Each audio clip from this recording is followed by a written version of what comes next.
ನನ್ನ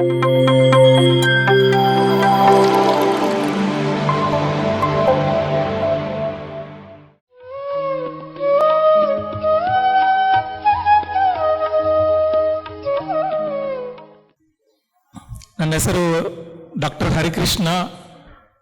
ಪ್ರೊಫೆಷನಲ್ ಆಗಿ ನಾನು doctor MD and intensivist, ICU specialist. ICU ಬಗ್ಗೆ ಗೊತ್ತಲ್ವಾ? ಸೊ ನಾನು ಅಲ್ಲಿ specialist. Okay, where we have to start. ಮೊದಲು ಗುರು ಪರಂಪರಕ್ಕೆ ನಿಮ್ಮೆಲ್ಲರಿಗೂ, ಪತ್ರಿಜಿಗೆ, ಸದಾನಂದ ಯೋಗಿ ಆ್ಯಂಡ್ PSSM ಮೂವ್ಮೆಂಟ್ಗೆ ತುಂಬ ಕೃತಜ್ಞತೆ. ನಮಸ್ಕಾರ.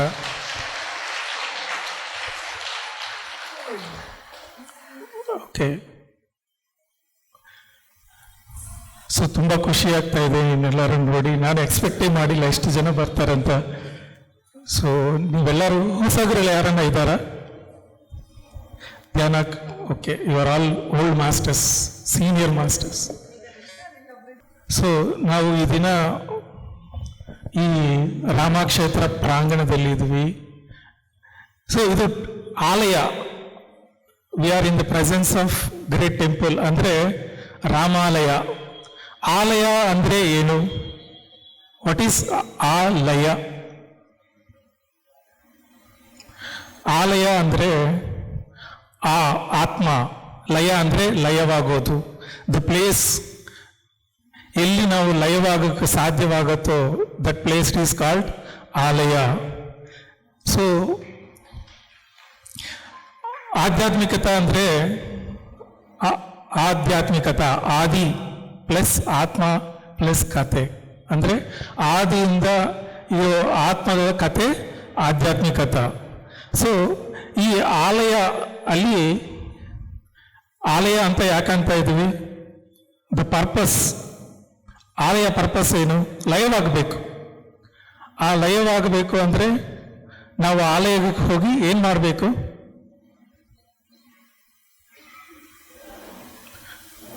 ಏನು ಮಾಡಬೇಕು? ಲಯವಾಗಬೇಕು. ಲಯ ಆಗಬೇಕಂದ್ರೆ ಏನು ಮಾಡಬೇಕು? ಧ್ಯಾನ ಅಂದರೆ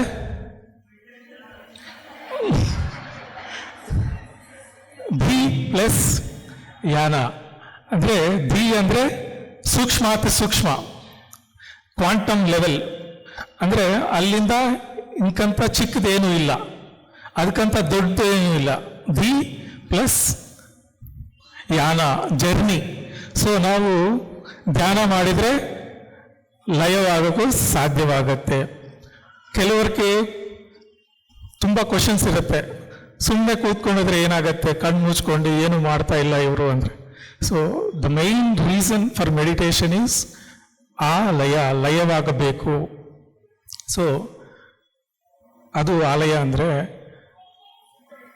ಚಿಕ್ಕ ವಯಸ್ಸಲ್ಲಿ ನಿಮ್ಮ ಜರ್ನಿ ಯಾವ ಥರ ಸ್ಟಾರ್ಟ್ ಆಯ್ತು ಅಂದರೆ 14 ಇಯರ್ಸ್ 15 ಇಯರ್ಸ್ ಮಧ್ಯದಲ್ಲಿ ನಮಗೆ ತುಂಬ ಕ್ವಶನ್ಸ್ ಇತ್ತು.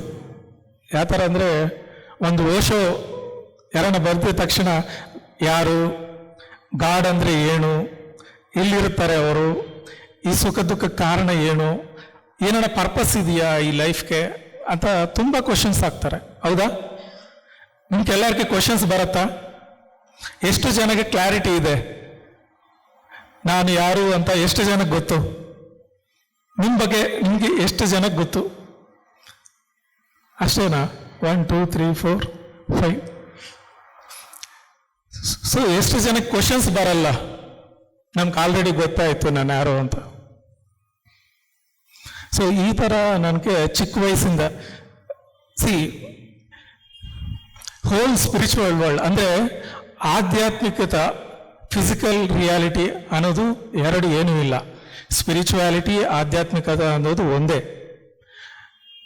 ಗ್ರೇಟೆಸ್ಟ್ ಪೀಪಲ್ ಅಂದರೆ ರಮಣ ಮಹರ್ಷಿ ಇರ್ಬೋದು, ಪತ್ರಿಜಿ ಆಗ್ಬೋದು, ರಾಮಕೃಷ್ಣ ಪರಮಹಂಸ ಆಗ್ಬೋದು, ಒಂದು ವಿವೇಕಾನಂದ, ತುಂಬ ಮಾಸ್ಟರ್ಸ್ಗೆ ಚಿಕ್ಕ ವಯಸ್ಸಿನಿಂದನೇ ಒಂದು ಕ್ವಶನ್ಸ್ ಇರುತ್ತೆ. ಎಲ್ಲಿಂದ ಬರುತ್ತೆ ಕ್ವಶನ್ಸು? ಒಳಗಡೆಯಿಂದಾನೇ ಸ್ಟಾರ್ಟ್ ಆಗುತ್ತೆ. ನಾನು ಯಾರು? ಕರ್ಮ, ಸೊ ನಮ್ಗೆ ಯಾಕಾಗ್ತಾ ಇದೆ ಇದೆಲ್ಲ? ಇಲ್ಲಾಂದ್ರೆ ಒಂದು ಪ್ರಪಂಚ ನೋಡಿದ ತಕ್ಷಣ ಇದೆಲ್ಲ ಏನು ಅಂತ ಕ್ವಶನ್ಸ್ ಎಲ್ಲರಿಗೂ ಇರುತ್ತೆ, ಬಟ್ ಪ್ರಯತ್ನ ಮಾಡೋದು ಕಮ್ಮಿ ಜನನೇ ಅಲ್ವಾ? ಯಾಕೆ ಪ್ರಯತ್ನ ಮಾಡ್ತಾ ಇಲ್ಲ ಅಂದ್ರೆ ಅವ್ರಿಗೆ ಸಿಕ್ಕಿಲ್ಲ, ಇಲ್ಲ ಅಂದ್ರೆ ಯಾರು ಹೇಳಿಲ್ಲ. ಸೊ ಇವತ್ತು PSSM ಮುಖಾಂತರ ಮೋಕ್ಷ ಅನ್ನೋದು ಇಷ್ಟು ಸಿಂಪಲ್, ನಿಮ್ಮ ಮನೆಯಲ್ಲಿ ಕೂತ್ಕೊಂಡು ಈ ತರ ಈಸಿಯಾಗಿ ಮಾಡ್ಬೋದು. It is very simple and easy ಅಂತ ಪತ್ರಿಜಿ ಎಲ್ಲ ಮನೆ ಮನೆಗೆ ಹೋಗಿ ಧ್ಯಾನ ಬಗ್ಗೆ ಹೇಳ್ತಾ ಇದ್ದಾರೆ. ಅವ್ರಿಗೆ ಹೃದಯಪೂರ್ವಕ ನಮಸ್ಕಾರ. ಸೊ ಆ ಥರ ಕ್ವಶನ್ಸ್ ತುಂಬ ಇತ್ತು ನಮಗೆ ಚಿಕ್ಕ ವಯಸ್ಸಲ್ಲಿ. ಸೊ ಏನಾಗ್ತಾ ಇದೆ, ಒಂದಿನ ಏನಾಯ್ತು ಅಂದರೆ, ನಾನು ಒಂದು ಹಾಸ್ಪಿಟಲ್ ಮುಂದೆ ಕೂತ್ಕೊಂಡು ನೋಡ್ತಾ ಇದ್ದೀನಿ ಆ ಹಾಸ್ಪಿಟಲ್ನೇ. ಸೊ ಇಲ್ಲಿ ಸುಮಾರು ಜನ ಸತ್ತೋಗ್ತಾ ಇದ್ದಾರೆ. ಇವರೆಲ್ಲ ಎಲ್ಲಿ ಹೋಗ್ತಾರೆ? ಇದು ಇದೆಯಾ? ಲೈಫ್ ಇರುತ್ತಾ? ಡೆತ್ ಆದ ತಕ್ಷಣ ಡೆತ್ ಅಂದ್ರೆ ಏನು? First question. ಸತ್ತೋದ್ಮೇಲೆ ಎಲ್ಲಿ ಹೋಗ್ತಾರೆ ಇವರೆಲ್ಲ? ಇವ್ರು ಎಷ್ಟೋ ಎಕ್ಸ್ಪೀರಿಯನ್ಸಸ್ ಹಾಕೊಂಡು ಲೈಫಲ್ಲಿ ಸುಖ ಇರ್ಬೋದು, ದುಃಖ ಇರ್ಬೋದು, ಆನಂದ ಇರ್ಬೋದು, ರಿಲೇಷನ್ಸ್ ಇರ್ಬೋದು, ಈ ಥರ ಎಂಜಾಯ್ ಮಾಡ್ತಾ ಇದ್ದೀವಿ. ಇದೆಲ್ಲ ಖಾಲಿ ಆಗುತ್ತಾ? ಏನು ಇರಲ್ವಾ ಡೆತ್ ಆದಮೇಲೆ ಅಂತ ಒಂದು ತುಂಬ ಕ್ವಶನ್ ಸ್ಟಾರ್ಟ್ ಆಯಿತು. ಅದು ತಡ್ಸ್ಕೊಳಕ್ಕಾಗಿಲ್ಲ ನಮ್ಮ ಕೈಯಲ್ಲಿ. ಸೊ ಅದು ಒಳಗಡೆಯಿಂದ ಸ್ಟಾರ್ಟ್ ಆಯಿತು ಸಡನ್ ಆಗಿ ನಮ್ಮ ಬ್ರೀತು ಕಮ್ಮಿ ಆಯಿತು. ನಾನು ನೋಡ್ತಾ ಇದ್ದೀನಿ ಬ್ರೀತ್ ಕಮ್ಮಿ ಆಯಿತು, ಬಾಡಿ ಟೆಂಪರೇಚರ್ ತುಂಬ ಜಾಸ್ತಿ ಆಗಿ ಒಂದು ಸಡನ್ ಆಗಿ ಒಂದು ಕಾಂತಿ ಬೆಳಗು ಥರ ಒಂದು ಹೊರಗಡೆ ಬಂತು. ನಾನು ಅನ್ಕೊಂಡೆ ಸತ್ತೋಗ್ತೀನಿ, ಐ ಡೈಡ್. ಸೊ ಅದು ನನ್ನ ನಾಲೆಡ್ಜೇ ಇಲ್ಲ. ಸೊ ಆದಮೇಲೆ ಏನಾಯಿತು, ಅದು ಆಸ್ಟ್ರಲ್ ಟ್ರಾವೆಲ್ ಅಂತಾನೂ ನನಗೆ ಗೊತ್ತಿಲ್ಲ. ಆ ಬೆಳಗ್ಗೆ ಏನಾಗಿತ್ತು, ಇದು ಡೆಡ್ ಬಾಡಿ ಥರ ಇದೆ.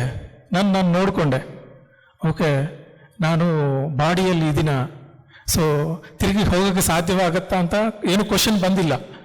But I was very happy. ಅಂದರೆ ತೇಲ್ತಾ ಇದೆ, ಇಟ್ ಈಸ್ ಲೈಕ್ ಮೂವಿಂಗ್, ಆನಂದವಾಗಿ. ವೈಬ್ರೇಷನ್ಸು ತುಂಬ ನೋಡೋಕ್ಕೆ ಸುತ್ತಮುತ್ತ ವೈಬ್ರೇಷನ್ಸ್ ಥರ ಇದೆ, ಫುಲ್ ಎನರ್ಜಿ. ನಾವು ಆವಾಗ ನೋಡಿದ colours till now I didn't C. ಅಷ್ಟು ಚೆನ್ನಾಗಿ ಕಲರ್ಸ್, ವರ್ಲ್ಡ್ ಬ್ಯೂಟಿಫುಲ್ ಆಗಿದೆ ವರ್ಲ್ಡ್. ನಾನು ನೋಡಿದೆ, ಎಲ್ಲ ಸುತ್ತಮುತ್ತ ಹೋಗಿ ಚೆಕ್ ಮಾಡಿಸ್ಕೊಂಡು ಬಂದೆ ತಿರ್ಗಾ. ಸೊ ನಾನು ಬಾಡಿಯಲ್ಲಿ ಬರಬೇಕು. ಆದಮೇಲೆ ಚಿಕ್ಕ ಕ್ವಶನ್ ಬಂತು, ಇಸ್ ದಿಸ್ ಡೆತ್ ಅಂತ. ಅಂದ ತಕ್ಷಣ ಬಾಡಿಯಲ್ಲಿ ಸಡನ್ ಆಗಿ ಜರ್ಕ್ ಆಯಿತು.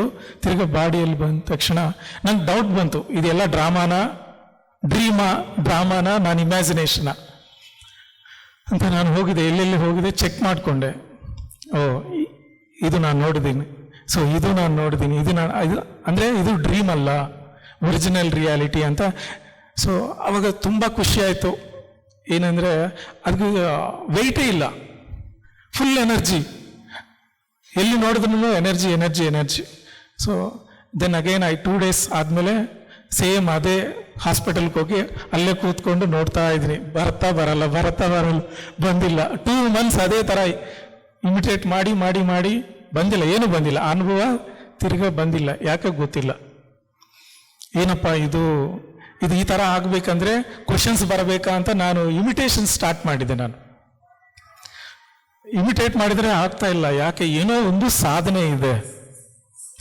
ಸೊ ಈ ಶ್ವಾಸ ಏನೋ ಇದೆ ನಮ್ಗೆ. ಆ ಟೈಮ್ ಒಂದೇ ರಿಮೆಂಬರೆನ್ಸಲ್ಲಿ ನಮ್ಮ ಮೈಂಡಲ್ಲಿ ಒಂದಿತ್ತು, ಶ್ವಾಸ ಕಡಿಮೆ ಆಯಿತು ಆ ಟೈಮಲ್ಲಿ, ಬಾಡಿ ಟೆಂಪರೇಚರ್ ಜಾಸ್ತಿ ಆಯಿತು. ಸೊ ಏನೋ ಒಂದು ಸಾಧನೆ ಇದೆ ಅಂತ ಹುಡುಕೋದು ಸ್ಟಾರ್ಟ್ ಆಯಿತು. ನನ್ನ ಸ್ಪಿರಿಚುವಲ್ ಜರ್ನಿ ಸ್ಟಾರ್ಟ್ ಆಯಿತು ಆವಾಗದಿಂದ. So I went to one place. ನಮ್ಮ ಫ್ರೆಂಡ್ ಮನೆಗೆ ಹೋದ ತಕ್ಷಣ I have seen one wonderful book. That book changed my life. Autobiography of Yogananda Paramahansa. So ಆ ಬುಕ್ ಓಪನ್ ಮಾಡಿದ ತಕ್ಷಣ ಡೈರೆಕ್ಟ್ ಒಂದು ಬಾಬಾಜಿ ಫೋಟೋ ನೋಡಿದೆ ನಾನು, ಅವತಾರ್ ಬಾಬಾಜಿದು. ಅದು ಒಂದು ಸ್ಟೋರಿ ಇದೆ, ಲಾಹಿರಿ ಮಹಾಶಯ ಅವತಾರ್ ಬಾಬಾಜಿ ಸ್ಟೋರಿ. ಆ ಬುಕ್ ಮಾರ್ನಿಂಗ್ 2 days ಫಿನಿಶ್ ಮಾಡಿದೆ ನಾನು ಆ ಟೈಮಲ್ಲಿ. ಸೊ ಆವಾಗ ನಮ್ಗೆ ಸ್ಟಾರ್ಟ್ ಆಯಿತು, ಇದು ಏನೋ ಈ ಥರ ಅನುಭವ ಬರಬೇಕಂದ್ರೆ ಏನೋ ಒಂದು ಸಾಧನೆ ಇದೆ, ಅದು ಕ್ರಿಯಾ ಯೋಗ ಅಂತ ಮೆನ್ಷನ್ ಮಾಡಿದ್ದಾರೆ ಅಲ್ಲಿ. So this is some breathing technique, ಏನೋ ಒಂದು ಬ್ರೀತಿಂಗ್ ಟೆಕ್ನಿಕ್ ಇದೆ, ಇದು ನಾನು ಪ್ರಾಕ್ಟೀಸ್ ಮಾಡಬೇಕು. ಎಲ್ಲಿ ಹೋಗಬೇಕು? ಆ ಟೈಮಲ್ಲಿ ನಾನು 9th class ending, 10th class start ಆಗುತ್ತೆ. ಸೊ ಅಷ್ಟು ದುಡ್ಡಿರಲ್ಲ ಅಲ್ಲಿ ಹೋಗಿ ಟೈಮ್ ಸ್ಪೆಂಡ್ ಮಾಡಿ ಓಕೆ ತಿಳ್ಕೋಬೇಕು ಅಂದರೆ ಅಷ್ಟು ಈಸಿ ಅಲ್ಲ. ಓಕೆ ನಾನೇ ಪ್ರಾಕ್ಟೀಸ್ ಮಾಡ್ತೀನಿ ಅಂತ ಸ್ಟಾರ್ಟ್ ಮಾಡಿದೆ. ಧ್ಯಾನ ಅಂದರೆ ಕೂತ್ಕೊಂಡು ಈ ಥರ ಗುರುಗಳು ಯಾರೂ ಇಲ್ಲ, ನಮಗೆ ಗೈಡೆನ್ಸ್ ಮಾಡೋರು ಯಾರೂ ಇಲ್ಲ. ಸೊ ನಮ್ಗೆ ಆ ಟೈಮಲ್ಲಿ 10th ಕ್ಲಾಸಲ್ಲಿ ತುಂಬ ಗ್ಯಾಸ್ಟ್ರಿಕ್ ಪ್ರಾಬ್ಲಮ್ ಇತ್ತು, ಇನ್ನೊಂದು ಬ್ಲೀಡಿಂಗ್ ಪ್ರಾಬ್ಲಮ್ ಇದೆ. ಸೊ ನಾನು ಕೂತ್ಕೊಂಡು ಆರಾಮಾಗಿ ಓಕೆ ಏನೂ ಯೋಚನೆ ಮಾಡಬಾರ್ದು ಅಂತ ಈ ಕಡೆ ಭೂಮಂದಿರದಲ್ಲಿ ನೋಡೋದು, ಸುಮ್ಮನೆ ಕೂತ್ಕೊಂಡು ಸ್ಟಾರ್ಟ್ ಮಾಡಿದೆ. ವಿತಿನ್ 2 ವೀಕ್ಸ್ ಆ ಹೆಲ್ತ್ ಪ್ರಾಬ್ಲಮ್ಸ್ ಕ್ಲಿಯರ್ ಆಯಿತು. ಅದು ಯಾವ ಥರ ಆಯಿತೋ ಗೊತ್ತಿಲ್ಲ. ಸೊ ಗ್ಯಾಸ್ಟ್ರಿಕ್ ಇದು ಬ್ಲೀಡಿಂಗ್ ಪ್ರಾಬ್ಲಮ್ ಅಂದರೆ ಅದು ಡಯಾಗ್ನೋಸಿಸು ಮಾಡಿಲ್ಲ ನಾನು. So out of danger, okay ಧ್ಯಾನದಲ್ಲಿ ಹೀಲಿಂಗ್ ಆಗತ್ತೆ ಅಂತ ಆವಾಗ ಗೊತ್ತಾಯಿತು. ಅದು 10th ಕ್ಲಾಸ್ ಸ್ಟಾರ್ಟಿಂಗ್ ಟೈಮಲ್ಲಿ. ಆದಮೇಲೆ ನಾನು ಒಂದು ಋಷಿಗಳ ಮೀಟ್ ಮಾಡಿದೆ, ಭೇಟಿಯಾಗಿದೆ. ಅವರ ಹೆಸರು ಕೃಷ್ಣಯ್ಯ ಮಹರ್ಷಿ ಅಂತ. ಅವರು ನೋಡೋಕೆ ಒಂದು ನಾಗಸಾಧು ಥರನೇ ಇರ್ತಾರೆ. ಅವ್ರ ಹತ್ರ ಹೋಗಿ ಕೂತ್ಕೊಂಡೆ ನಾನು. ತಕ್ಷಣ ಆದಮೇಲೆ ಅವ್ರು ಏನು ಮಾಡ್ತಾರೆ ಗೊತ್ತಾ, ಯಾರನ್ನ ಭಕ್ತಗಳು ಯಾರನ್ನ ಪೇಷಂಟ್ಸು ಬಂದ ತಕ್ಷಣ ನೋಡ್ತಾರೆ, ನಿನ್ಗಿದು ಪ್ರಾಬ್ಲಮ್. ನಾವು CT ಸ್ಕ್ಯಾನ್ ಮಾಡಿ ಅಲ್ಟ್ರಾಸೌಂಡ್ ಮಾಡಿದ ಆದ್ಮೇಲೆ ಗೊತ್ತಾಗುತ್ತೆ ಅವ್ರಿಗೇನು ಪ್ರಾಬ್ಲಮ್ ಇದೆ ಅಂತ. ಬಟ್ ಅವ್ರು ನೀನು ನೋಡಿದ ತಕ್ಷಣ ಹೇಳ್ತಾರೆ, ನಿಮ್ಗೆ ಯೂಟ್ರಸಲ್ಲಿ ಈ ಪ್ರಾಬ್ಲಮ್ ಇದೆ, ಥೈರಾಯ್ಡ್ ಇದೆ ಅಂತ. ಇದೆಲ್ಲ ಸುಳ್ಳ, ಏನೋ ನೋಡ್ಬೇಕಂತ ಕೂತ್ಕೊಂಡೆ ನಾನು. ಅವ್ರು ನಾನು ನೋಡ್ತಾ ಒಂದು ಸ್ಮೈಲ್ ಕೊಟ್ಟರು. ಸೊ ಓಕೆ ನಾನು ವೆಯ್ಟ್ ಮಾಡ್ತೀನಿ ಇವರು ಏನು ಸಾಧನೆ ಮಾಡಿದಾರ ಅಂತ. ಆದಮೇಲೆ ಒಂದು 40 ಇಯರ್ಸ್ ಇರ್ಬೋದು ಅವ್ರಿಗೆ. ಒಂದು ಲೇಡಿ ಬಂದಿದ್ರು ಕೂತ್ಕೊಂಡು, ಡಿಪ್ರೆಷನ್ ಆಗಿದೆ ಅವ್ರ ಫೇಸ್. ಅವ್ರು ಹೇಳಿದ್ದಾರೆ ನಮ್ಗೆ ಮಕ್ಕಳಿಲ್ಲ, ತುಂಬ ಎಷ್ಟೋ ಡಾಕ್ಟರ್ಸ್ನ ಭೇಟಿಯಾಗಿದೆ, ನಾನು ಕ್ಲಿಯರ್ ಆಗಿಲ್ಲ ಈ ಪ್ರಾಬ್ಲಮ್ ಅಂತ. ಅವರು ಏನು ಒಂದೇ ಮಾತು ಹೇಳಿದ್ದಾರೆ, ನಿಮ್ಮ ಯುಟ್ರಸ್ಸು ಡೈವರ್ಟ್ ಆಗಿದೆ, ಅಂದರೆ ಸ್ಪ್ಲಿಟ್ ಆಗಿದೆ ಅದು ಅಂತ. ನಾನು ಜೋರಾಗಿ ನಗು ಬರ್ತಾ ಇದೆ, ಏನು ಇವರು ಸುಮ್ಮನೆ ಈ ಥರ ಹೇಳ್ತಾರೆ ವಿತಿನ್ ಸೆಕೆಂಡ್ಸ್. ಸೊ ಅವರು ನಾನು ನೋಡಲಿ ಅಂತ ಅವ್ರ ಹತ್ರ ಹೋಗಿ, ಅಮ್ಮ ನೀವು ಒಂದು ಕೆಲಸ ಮಾಡಿ, ಅಲ್ಲಿ ಹಾಸ್ಪಿಟಲ್ ಇದೆ, ಅಲ್ಟ್ರಾಸೌಂಡ್ ಮಾಡಿಸ್ಕೊಂಡು ಬನ್ನಿ ಫಾಸ್ಟ್ ಬೇಗ ಅಂತ. ಓಕೆ ಮಾಡಿಸ್ಕೊತೀನಿ, ಅವ್ರಿಗೆ ಏನನ್ನ ರೆಮಿಡಿ ಅಂದರೆ ನಾನು ಹೇಳ್ತೀನಿ ಅಂತ. ನಾನು ಆ ಟೈಮಲ್ಲಿ ಮೆಡಿಕಲ್ ಬುಕ್ಸು ಪರಿಚಯ ಆಯಿತು. ಸೊ ಅವ್ರು ಹೋಗಿ ಅಲ್ಟ್ರಾಸೌಂಡ್ ಮಾಡ್ಕೊಂಡ ತಕ್ಷಣ ಅವ್ರು ಏನು ಹೇಳಿದ್ದಾರೆ ಋಷಿಗಳು, ಅವ್ರ ಪ್ರಾಬ್ಲಮ್ ಇದೆ ಅವ್ರಿಗೆ. ನಮ್ಗೆ ಶಾಕ್ ಆಯಿತು. ಸೊ ಅಲ್ಲಿ ಹೋಗಿ ಮುಂದೆ ಕೂತ್ಕೊಂಡು ದೆನ್ ಐ ಬಿಕೇಮ್ ಶರಣಾಗತಿ. ಅಂದರೆ whatever you tell I will listen ಅಂತ my mind surrender to that. Krishnayya Maharshi ಅವ್ರಿಗೆ ತುಂಬ ಧನ್ಯವಾದಗಳು.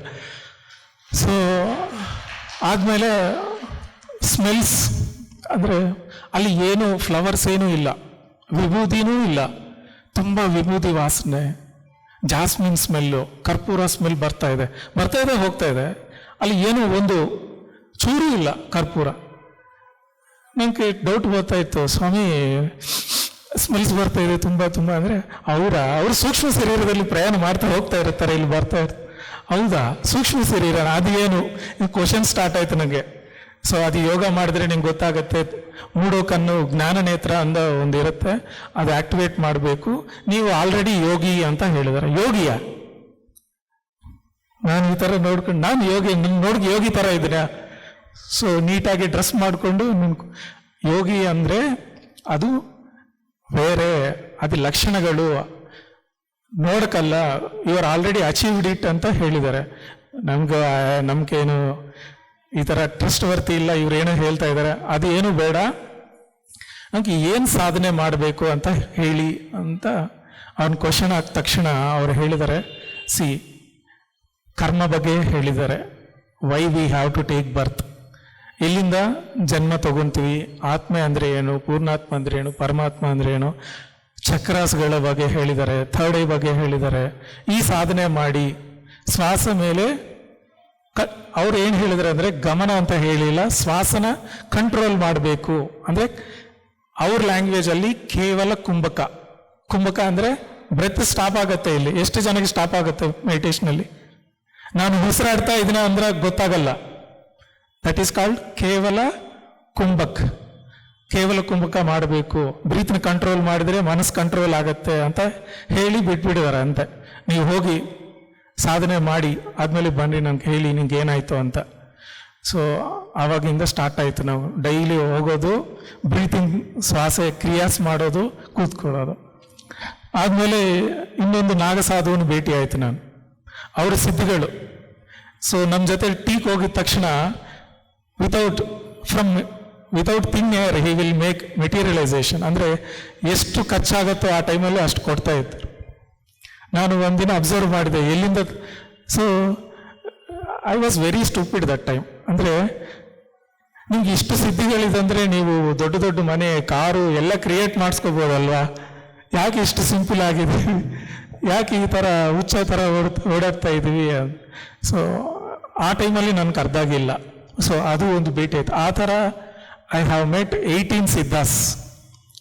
ಅಂದರೆ ನಾನು ಲೆವಿಟೇಷನ್ ಮಾಡೋವ್ರನ್ನ, ಹೀಲಿಂಗ್ ಮಾಡೋವ್ರನ್ನ, ರೇಖಿ, ಈ ಥರ ಕುಂಡಲಿನಿ ಯೋಗೀಸ್ ಎಲ್ಲ ಭೇಟಿಯಾಗಿ ಕ್ವಶನ್ಸ್ ಹಾಕಿ ಆದಮೇಲೆ ಸಾಧನದಲ್ಲಿ 2009-10 in between I met Patriji, the greatest master ಅನ್ಬೋದು. ಸೊ ಏನಾಯ್ತು ಅಂದರೆ 3 words changed my life. My dear friends, my dear masters and my dear God. Shock ಆಯ್ತು ನನಗೆ. So how dare this fellow.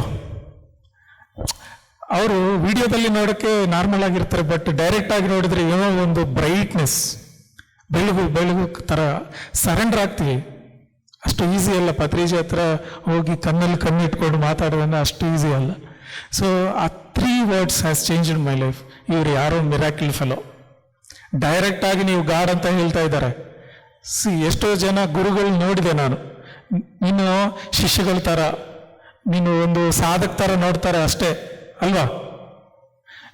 Who will tell that directly your A god. ಎಷ್ಟು guts ಇರಬೇಕು, ಹೌದಾ. So he's telling ಶಾಕಾಹಾರಿ ಆಗಲೇ ಆಗಬೇಕು promise ಮಾಡಿ. ಇದೇನು variety. ಆ ಟೈಮ್ ತನಕ ನಮ್ಗೆ ಶಾಕಾಹಾರ ಬಗ್ಗೆ ಅಷ್ಟು ಇಂಪಾರ್ಟೆಂಟು, ವೆಜಿಟೇರಿಯನು ಅಂತ ಏನೂ ಗೊತ್ತಿಲ್ಲ. ಅವ್ರು ಹೇಳಿದ ತಕ್ಷಣ ಇವ್ರಿಗೆ ಎಷ್ಟು ಗಡ್ಸಿದೆ ಹಬ್ಬ, ಡೈರೆಕ್ಟಾಗಿ ಹೇಳ್ತಾ ಇದ್ದಾರೆ ಮಾಂಸಾಹಾರ ಬೇಡಿ, ಶಾಕಾಹಾರ ಇಂಪಾರ್ಟೆಂಟು, ವೇಮನ ಪದ್ಯ. So he's telling shlokas I have seen his aura. ನಂಗೆ ಆ ಟೈಮಲ್ಲಿ ತುಂಬ third eye activation full open ಇತ್ತು. I can see all people auras. ಅವ್ರ ಮನಸ್ಸಲ್ಲಿ ಏನನ್ನು ಅನ್ಕೊಂಡಿದ್ರೆ ನಂಗೆ ಗೊತ್ತಾಗುತ್ತೆ. ಸೊ ಎಲ್ಲ ನೋಡಿದ ತಕ್ಷಣ ನಂಗೆ ಅವರು ಬೆಳಗು ಆರ ಎಲ್ಲ ಕಾಣಿಸಿತ್ತು. ದೆನ್ ಐ ಡಿಸೈಡೆಡ್ ಇವರೇ ಕರೆಕ್ಟ್ ಗುರು ಅಂತ. ದೆನ್ ಆದಮೇಲೆ ಬುಕ್ಸ್ ನೋಡಿದೆ ನಾನು, ಅಂದರೆ ಸ್ಟಾರ್ ಸೈನ್ಸ್ ಬಗ್ಗೆ, ವೆಜಿಟೇರಿಯನ್ ಬಗ್ಗೆ, Blavatsky, theosophical society, Shivananda, western philosophy. ಈ ಪಿರಮಿಡ್ಗಂತೂ ಮುಂಚೆ I read almost 5000 books, spiritual books. So ನಾನು ಏನೇನು ಓದಿದ್ನೋ ಆ 9 years 10 years ಪೀರಿಯಡಲ್ಲಿ ಎಲ್ಲ ಒಂದೇ ಕಡೆ ಸಿಗ್ತಾ ಇದೆ. ನೀವು ಎಷ್ಟು ಅದೃಷ್ಟವಂತರೆ ನಿಮ್ಗೆ ಗೊತ್ತಿಲ್ಲ. ನೀವು ಅದೃಷ್ಟವಂತರೆ, ಯಾಕಂದ್ರೆ you are all previously achieved rishis, ಯೋಗಿಗಳು ನೀವೆಲ್ಲ, ನಿಮ್ಗೂ ಗೊತ್ತಿಲ್ಲ. He is remembering us. ಅಂದರೆ we are already yogis past ಲೈಫಲ್ಲಿ. ನಾವು ಕೆಲಸ ಮಾಡಿ ಬಂದಿದ್ದೀವಿ ಅಂತ first word he told me, start teaching, Patriji sir. So ನಾನು ಯಾರ ಹತ್ರ ಋಷಿ ಹತ್ರ ಹೋಗಿದ ತಕ್ಷಣ ನಾವು ಕ್ವಶನ್ಸ್ ಮಾತ್ರನೇ ಬರುತ್ತೆ, ಅದು ಏನು, ಇದು ಏನು, ಅದು ಯಾಕೆ, ಇದು ಯಾಕೆ, ಆ ಥರ. ನೀವೇನು ಡೈರೆಕ್ಟ್ ಕ್ಲಾಸ್ ತಗೊಳ್ಳಿ ಅಂತ ಹೇಳ್ತಾ ಇದ್ದೀವಿ ಅಂದರೆ ನಿಮ್ಮ ಪರ್ಪಸ್ ಅದೇ, ಹೋಗ್ತಾ ಇದ್ದಾರೆ ಅಷ್ಟೇ. ಇದೇನು ಇವರು ಏನು ಮಾತಾಡ್ತಾ ಇಲ್ಲ, ಕ್ಲಾಸ್ ತಗೊಳ್ಳಿ ಅಂತ. ಅವರು ಸ್ವಲ್ಪ ಜನ ಕೂತ್ಕೊಂಡಿದ್ದಾರೆ ಅಲ್ಲಿ ಪಿರಮಿಡ್ ವ್ಯಾಲಿದಲ್ಲಿ. ಸೊ ಅವರು ಪತ್ರಿಜಿ ಸರ್ ಹೇಳಿದ್ದಾರೆ, ನೀವು ಎಕ್ಸ್ಪೀರಿಯನ್ಸ್ ಹೇಳಿ. ಸೊ ನಾನು ಎಲ್ಲ ಹೇಳಿದೆ, ಇವರೆಲ್ಲ ಕ್ಲಾಪ್ಸ್ ಮಾಡ್ತಾ ಇದ್ದಾರೆ. First time somebody has listened. ಅಂದರೆ we are all rishis, that's why we are listening. ನಿಮ್ಗೆ ಸಾಧ್ಯವಾಗತ್ತಾ ನಾರ್ಮಲ್ ಜನ ಹತ್ರ ಹೋಗಿ ಧ್ಯಾನ ಮಾಡಿ ಥರ್ಡ್ ಐ ಓಪನ್ ಮಾಡಿಸ್ಕೊಳ್ಳಿ ಕ್ಲಿಯರ್ ಆಗತ್ತೆ ಅಂದರೆ ಅವ್ರು ಕೇಳಿಸ್ಕೊಳಲ್ಲ. So first time appreciation start ಆಯಿತು. ಹಿ ಟೋಲ್ಡ್ ಮೀ, ಅಂದರೆ 2012 ಟೈಮಲ್ಲಿ ನೀವು ಡಾಕ್ಟರ್ ಅವರು ಸೈಂಟಿಫಿಕ್ ಆಗಿ ಎಲ್ಲರಿಗೂ ಮೆಡಿಟೇಷನ್ ಬಗ್ಗೆ ಎಕ್ಸ್ಪ್ಲೈನ್ ಮಾಡಬೇಕು, ಅದು ನಿನ್ನ ಮಿಷನ್ ಅಂತ ಹೇಳಿದ್ದಾರೆ. ಆ ಟೈಮಲ್ಲಿ ನಮ್ಗೆ just I was 26 years. So ಏನಬ್ಬ ಇಷ್ಟು ಚಿಕ್ಕ ವಯಸ್ಸಲ್ಲಿ you have to go throughout the world. ಯಾವ ಥರ ಸಾಧ್ಯವಾಗುತ್ತೆ? ನಾನು ಫಸ್ಟ್ ಫೈನಾನ್ಷಿಯಲ್ ಆಗಿ ಸೆಟಲ್ ಆಗಿಲ್ಲ, ರೀಸೆಂಟಾಗಿ ಮದುವೆ ಆಯಿತು. ನಾನು ಏನು ಮಾಡ್ತೀನಿ, ನನ್ನ ಕೈಯಲ್ಲಿ ಸಾಧ್ಯವಾಗುತ್ತಾ ಅಂತ ಕ್ವಶನ್ಸ್. ಈ ಟೋಲ್ಡ್, ನೀವು ಒಂದು ಸ್ಟೆಪ್ ಮುಂದೆ ಹಾಕಿದರೆ 100 step universe will come towards you ಅಂತ. ಅದು ನಿಜವಾಗ್ತಾ ಇದೆ. ಸೊ ದೆನ್ ಐ ರಿಯಲೈಸ್ಡ್, ಭಗವದ್ಗೀತಾದಲ್ಲಿ ಕೃಷ್ಣ ಹೇಳ್ತಾರೆ, you come 1 step forward to me, I will put 100 steps towards you ಅಂತ. Ask and it shall be received. So ಯೂನಿವರ್ಸದಲ್ಲಿ ಅದು ಒಂದು ರೂಲ್ ಇದೆ, if you don't ask it is not given. ನನ್ಗೆ ಬೇಕು ಅಂತ ಡಿಸೈಡ್ ಮಾಡ್ಕೋಬೇಕು ಫಸ್ಟ್, ಅದು ಒಂದು ಯೂನಿವರ್ಸಲ್ ಅಲ್ಲ. ಆದಮೇಲೆ ಸೊ ತುಂಬ ಎಕ್ಸ್ಪೀರಿಯನ್ಸಸ್ ಇದೆ ನನ್ನ ಲೈಫಲ್ಲಿ. 20,000 ಬುಕ್ಸ್ ಓದಿದ್ದೀನಿ ಅಂದರೆ ಅದು ಯಾವ ಥರ ಸಾಧ್ಯ ಆಯ್ತು ಅಂದರೆ, ಫೋಟೋಗ್ರಾಫಿಕ್ ಮೆಮರಿ ಸ್ಟಾರ್ಟ್ ಆಯಿತು ನನಗೆ. ನಾವು ಧ್ಯಾನ ಯಾವಾಗ ಸ್ಟಾರ್ಟ್ ಮಾಡಿದಿನೋ ಆ 2 ಮಂತ್ಸ್ ಆದಮೇಲೆ ನಾನು ಒಂದ್ಸಲ ನೋಡಿದ್ರೆ ಟಕ್ ಟಕ್ ಟಕ್ ಟಕ್ ಅಂತ ರೆಕಾರ್ಡ್ ಆಗುತ್ತೆ. ಅದು ನಮಗೂ ಗೊತ್ತಿಲ್ಲ, ಫಾಸ್ಟ್ ಆಗಿ 1 ಅವರಲ್ಲಿ ಫಿನಿಶ್ ಮಾಡ್ತೀವಿ. ಓನ್ಲಿ ಸ್ಪಿರಿಚುವಲ್ ಬುಕ್ಸ್ ಅಷ್ಟೇ. ಅದು ಯಾವ ಥರ ಇನ್ಸ್ಟಾಲ್ ಆಗುತ್ತೋ ಗೊತ್ತಿಲ್ಲ, ಅದಾಗುತ್ತೆ ಆಟೋಮೆಟಿಕ್ ಆಗಿ. ಸೊ ಆ ಥರ ನನ್ನ ಜರ್ನಿ ಸ್ಟಾರ್ಟ್ ಆಯಿತು. ಸೊ ಎಷ್ಟೋ experiences I have seen. Almost 10,000 people they got healed. ಅಂದರೆ ಕ್ಯಾನ್ಸರ್ ಇರ್ಬೋದು, ಲೈಫ್ ನಿಯರ್ ಡೆತ್ ಅಲ್ಲಿರ್ಬೋದು, ಡೆತ್ ಬೆಡ್ ಮೇಲೆ ಇರ್ಬೋದು. ಸೊ BP, ಹೆಡ್ಡೇಕು ಎಷ್ಟೋ ಜನ ನೋಡಿದ್ದೇನೆ ನಾನು. So meditation very very very simple. Meditation ಅಂದ್ರೆ it is as easy as sleeping ಅಲ್ವಾ? ಸೊ ಇಷ್ಟು ಚಿಕ್ಕ ಕೆಲಸ ಮಾಡಿದರೆ ಎಷ್ಟು ದೊಡ್ಡ ಮೋಕ್ಷ ಸಿಗತ್ತೆ, ಹೌದಾ? ಡೌಟ್ ಇದೆಯಾ ನಿಮಗೆ? ಓಕೆ, ಆ ಥರ ನನ್ನ ಜರ್ನಿ ಸ್ಟಾರ್ಟ್ ಆಯಿತು. ಸೊ ಎಲ್ಲ ಜನರಿಗೆ ವಾಟ್ ಈಸ್ ಸ್ಪಿರಿಚುವಾಲಿಟಿ ಅಂತ ಸೈಂಟಿಫಿಕ್ ಆಗಿ ಹೇಳಬೇಕು ಅಂತ ಸ್ಟಾರ್ಟ್ ಮಾಡಿದ್ದೀನಿ. ಸೊ ಮಿರಾಕಲ್ ಆಗಿ, ಸೊ ಅತ್ತಬೇಲೆಯಿಂದ ಸ್ಟಾರ್ಟ್ ಮಾಡಬೇಕು ಅಂತ ಒಂದು ಮೆಸೇಜ್ ಥರ ಆಯಿತು. I neglected that message. ಅಂದರೆ ಇದು ಇನ್ನರಿಂದ ಬರ್ತಾನೆ ಇರುತ್ತೆ, ಸಾಧ್ಯವಾಗುತ್ತಾ. ಒಂದಿನ ನಾನು ಕೆಲಸ ಮಾಡೋ ಆ ಟೈಮಲ್ಲಿ ಹೊಸೂರಲ್ಲಿ ನಾನು ಹಾಸ್ಪಿಟಲ್ಗೆ ಹೋಗಿ, ಆ ಟೈಮ್ ಏನಾಯಿತೋ ಗೊತ್ತಿಲ್ಲ, ಒಂದು ಆಕ್ಸಿಡೆಂಟ್ ಆಯಿತು ಆ ಹೈವೇ ಅಲ್ಲಿ. ನಾನು ಇನ್ನೊಂದು ರಾಂಗ್ ರೂಟಲ್ಲಿ ಹೋಗ್ತೀನಿ, ಶಾರ್ಟ್ಕಟ್ ಇದೆ ಅಂತ ಸ್ಟಾರ್ಟ್ ಮಾಡಿದ ತಕ್ಷಣ ಆ ಅತ್ತಿಬೆಲೆಯಲ್ಲಿ ಒಂದು ಸೆಂಟರ್ ಇದೆ, ರಾಜ್ಕುಮಾರ್ದು, ವೆಂಕಟೇಶ್ವರ ರಾಜ್ಕುಮಾರ್ದು ಸೆಂಟರ್ ಇದೆ. ಆ ಬೋರ್ಡ್ ಇತ್ತು ಅಲ್ಲಿ. ಆ ಬೋರ್ಡ್ ನೋಡ್ತಾ ಇದ್ದೀನಿ, ಅದು ಡಿಸ್ಟೆನ್ಸಿಂದ ಏನೋ ಒಂದು ಧ್ಯಾನ, ಪತ್ರಿಜಿ ಫೋಟೋ ಎಲ್ಲ ಇತ್ತು. ಸೊ ಸಡನ್ ಆಗಿ ಕಾರ್ ಸ್ಟಾಪ್ ಆಯಿತು. ಫಸ್ಟ್ ಟೈಮ್ ನನ್ನ ಲೈಫಲ್ಲಿ ತಿರ್ಗಿ ಸ್ಟಾರ್ಟ್ ಮಾಡೋಕ್ಕೆ ಟ್ರೈ ಮಾಡಿದೆ, ಆಗಿಲ್ಲ. ಯಾಕೆ ಈ ಥರ ಆಗ್ತಾ ಇದೆ ಅಂತ ಡೋರು ಓಪನ್ ಮಾಡಿ ಆಚೆ ಹೋಗಿದ ತಕ್ಷಣ ಅವ್ರ ಮನೆಗೆ ಹೋಗಬೇಕು ಅಂತ ಒಂದು ಸ್ಟ್ರಾಂಗ್ ಇಂಟೆನ್ಷನ್ ಅಲ್ಲಿ ಹೋಗಿದೆ. ಅಲ್ಲಿ ರಾಜ್ಕುಮಾರ್ ಇಲ್ಲ, but I have seen that pyramid ನೋಡ್ಕೊಂಡು ಅಲ್ಲಿ ಓಕೆ, ಇಲ್ಲಿ ಧ್ಯಾನ ಸೆಂಟರು ಇದೆಯಾ ಅಂತ ನಂಗೆ ಗೊತ್ತಿಲ್ಲ, ಅದೇ ಫಸ್ಟ್ ಟೈಮ್. ಓಕೆ, ಅವ್ರು ಮೀಟ್ ಮಾಡೋಣ ಅಂತ ಭೇಟಿ ಆಗಿದೆ ಆದಮೇಲೆ. ಸೊ ಆವಾಗ ಸ್ಟಾರ್ಟ್ ಆಯಿತು ನನ್ನ ಧ್ಯಾನ ಪ್ರಚಾರ. ಅವ್ರನ್ನ ಭೇಟಿ ಆದ ತಕ್ಷಣ ಅತ್ತಬೇಲೆಯಲ್ಲಿ. ಸೊ ಇದು ಲಾಂಗ್ ಒಂದು 3 ಇಯರ್ಸಿಂದ ಈ ಜರ್ನಿ ನಡೀತಾ ಇದೆ. So very wonderful experience. ಆದಮೇಲೆ ನಂಬಿಕೆ ಬಂತು, whatever message comes I have to surrender to the universe. ನನ್ನ ಪ್ರಯತ್ನ ನಾನು ಮಾಡಬೇಕು, rest I left it to the universe. ಆ ಥರ ಅತ್ತಬೇಲೆಯಲ್ಲಿ ನನ್ನ ಜರ್ನಿ ಅಂದರೆ ಟೀಚಿಂಗ್ ಶುರು ಆಯಿತು. ನಂಗೆ ಕನ್ನಡ ಗೊತ್ತಿಲ್ಲ. So my biggest problem is language. ಯಾರಿಗನ್ನ ಹೇಳಬೇಕಂದ್ರೆ ಇಂಗ್ಲೀಷಲ್ಲಿ ಹೇಳ್ತೀನಿ, ಇಲ್ಲ ಅಂದರೆ ತೆಲುಗು. ಸೊ ಏನಪ್ಪ ಇದು, ನೀವು ಇಲ್ಲಿಂದನೇ ಶುರು ಮಾಡಬೇಕು, ಇಲ್ಲಿಂದನೇ. ನಾನು ಎಷ್ಟೋ ಸಲ ಆಂಧ್ರಕ್ಕೆ ಹೋಗಲೇಬೇಕು ಅಂತ ಡಿಸೈಡ್ ಮಾಡಿಕೊಂಡೆ. ಇಲ್ಲಿ ನಮಗೆ ಸಾಧ್ಯವಾಗ್ತಾ ಇಲ್ಲ. ನಾನು ಕೂತ್ಕೊಂಡೇನೂ ಧ್ಯಾನ ಮಾಡ್ತಿದ್ದೀನಿ, ಯಾರನ್ನ ಬರೆದೇನೋ ಧ್ಯಾನ ನನ್ನ ಲೋಕ. ಸೊ ಇಲ್ಲಿ ಲ್ಯಾಂಗ್ವೇಜ್ ಪ್ರಾಬ್ಲಮ್ ಇತ್ತು, ಯಾವ ಥರ ಸ್ಟಾರ್ಟ್ ಮಾಡಬೇಕು, ಇಲ್ಲಿಂದ ಶುರು ಆಗಬೇಕು ಅಂದ್ರೆ ಆ್ಯಕ್ಚುಲಿ ರಾಜ್ಕುಮಾರ್ ಸರ್ಗೆ, ಅವ್ರ ಫ್ಯಾಮ್ಲಿಗೆ, ವೆಂಕಟೇಶ್ಗೆ, ಅತ್ತಬೇಲೆ ಮಾಸ್ಟರ್ಸ್ಗೆಲ್ಲ ತುಂಬ ಧನ್ಯವಾದ ಹೇಳಬೇಕು. Actually they supported me a lot. ಅಂದರೆ ನಾನು ಏನು ಸ್ಟಾರ್ಟ್ ಮಾಡಿದ್ದೀನೋ ಅವ್ರ ಸಪೋರ್ಟ್ ಬರುತ್ತೆ. ಇಲ್ಲಿಂದ ಆದಮೇಲೆ ಚಂದಾಪುರ ಸ್ಟಾರ್ಟ್ ಆಯಿತು. ನಮ್ಮ ಕಮ್ಯುನಿಟಿಯಲ್ಲಿ they are supporting me a lot. ಅವ್ರಿಗೆಲ್ಲರಿಗೂ ಕೃತಜ್ಞತೆಗಳು. PMC ಕನ್ನಡ ಚಾನೆಲ್ ಅನ್ನು ಲೈಕ್ ಮಾಡಿ, ಶೇರ್ ಮಾಡಿ, ಸಬ್ಸ್ಕ್ರೈಬ್ ಮಾಡಿ ಮತ್ತು ಮಾಡಿಸಿ. ಎಲ್ಲರಿಗೂ ಧನ್ಯವಾದಗಳು.